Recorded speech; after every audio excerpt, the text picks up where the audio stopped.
વિસ્તારમાં ₹67.5 કરોડના 71 વિકાસ કામોનું લોકાર્પણ તથા ખાતમુહૂર્ત કેન્દ્રીય મંત્રી મનસુખભાઈ માંડવિયાની વર્ચ્યુઅલ ઉપસ્થિતિમાં યોજાયું. કેન્દ્રીય મંત્રી મનસુખભાઈ માંડવિયાની વર્ચ્યુઅલ ઉપસ્થિતિમાં તેમજ ધારાસભ્ય મહેન્દ્રભાઈ પાડલિયાની પ્રેરક ઉપસ્થિતિમાં લોકાર્પણ અને ખાતમુહૂર્તનો કાર્યક્રમ યોજાયો હતો, જેમાં ધોરાજી ઉપલેટા વિસ્તારના 67.5 કરોડના 71 વિકાસ કામોનું લોકાર્પણ તથા ખાતમુહૂર્ત કેન્દ્રીય મંત્રી મનસુખભાઈ માંડવિયાએ વર્ચ્યુઅલી કર્યું હતું. જણાવી દઉં કે આ તકે શ્રમ અને રોજગાર મંત્રી મનસુખભાઈ માંડવિયાએ ધોરાજી ઉપલેટા વિસ્તારના નાગરિકોને શુભકામનાઓ પાઠવી હતી. મંત્રીએ જણાવ્યું કે વડાપ્રધાન નરેન્દ્રભાઈ મોદી જનસેવાને સમર્પિત વડાપ્રધાન છે. નાગરિકોના ટેક્સના પૈસાનો સરકાર દ્વારા વિકાસના કામોમાં સદુપયોગ કરવામાં આવી રહ્યો છે.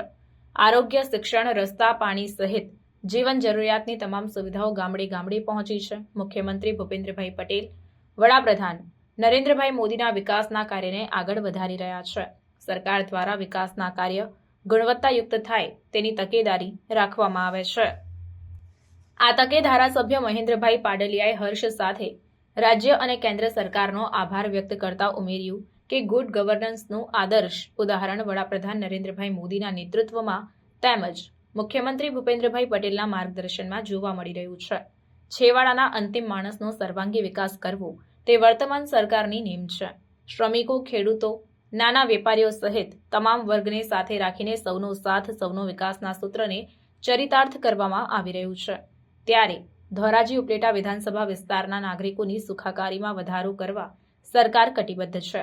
₹67.5 કરોડના વિકાસના વિવિધ 71 કામો દ્વારા આ વિસ્તારની સુખાકારીમાં વધારો થશે તેવી આશા ધારાસભ્યએ વ્યક્ત કરી હતી. અત્રે ઉલ્લેખનીય છે કે ધોરાજી નગરપાલિકા વિસ્તારમાં કેન્દ્ર સરકારની અમૃત 2.0 યોજના અંતર્ગત ₹29.91 કરોડના ખર્ચે પાણીની પાઇપલાઇન તથા ફાટક મુક્ત ગુજરાત અભિયાન અન્વયે ₹25.6 કરોડના ખર્ચે રેલવે ઓવરબ્રિજનું ખાતમુહૂર્ત કરાયું હતું. ધોરાજી નગરપાલિકાના વિસ્તારમાં પાણીની પાઇપલાઇન, આંગણવાડી રિનોવેશન વર્ક, અમૃત સરોવર બ્યુટિફિકેશનનું કામ, ચુનીલાલ મળિયા સર્કલ વગેરે જેવા 5 કામોનું ₹621 લાખનું ખાતમુહૂર્ત તેમજ ઉપલેટા નગરપાલિકા વિસ્તારમાં વિવિધ વોર્ડમાં ગાર્ડન ડેવલપમેન્ટ, જૂના પોરબંદર રોડ પર સર્કલ બનાવવાનું કામ, સ્મશાન ડેવલપમેન્ટ વગેરે 5 કામોનું ₹286.48 લાખનું ખાતમુહૂર્ત તથા એસડીએચ હોસ્પિટલમાં સાંસદ રામભાઈ મોકરિયાની ગ્રાન્ટમાંથી ₹18 લાખની એમ્બ્યુલન્સનું લોકાર્પણ, ભાયાવદર નગરપાલિકા વિસ્તારમાં ખોડિયાર સોસાયટીની પાસે આવેલ ડમ્પ સાઇટની ફરતે કમ્પાઉન્ડ વોલનું ₹167 લાખના કામનું ખાતમુહૂર્ત સહિત વિવિધ વિકાસના કાર્યોની લોકોને ભેટ આપવામાં આવી હતી.